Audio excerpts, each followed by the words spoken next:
আজকে সকাল থেকে আমাদের মধ্যে তুমুল ঝগড়া হওয়ার কারণে সকাল থেকে কিচ্ছু খাওয়া হয়নি। এখন সন্ধ্যা হয়েছে, এখন পেয়েছি ভীষণ পরিমাণে খিদে।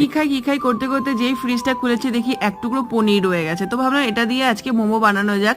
ঘরে বাঁধাকপি ছিল না, কিন্তু বাঁধাকপি নেই তো কি হয়েছে, মোমো তো খেতেই হবে। এবার গাজর আর পেঁয়াজ দিয়ে বানিয়ে ফেললাম। তো এখানে আমি মোমোগুলোকে গড়ছিলাম, তখন দেখি ইনি এসছে। ইনি বলছে উনিও নাকি মোমো বানাবে। তো মোমোটাকে যখন বানানো হলো, তোমরাও দেখো মোমো কম ড্রাগন যে হয় না সেরকম লাগছিল।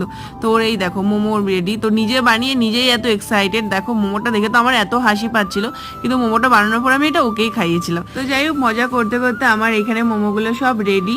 যেহেতু আমার বাসনটা ছোট্ট ছিল, সে কারণে আমি 8টা মোমোই দিয়েছিলাম প্রথমে।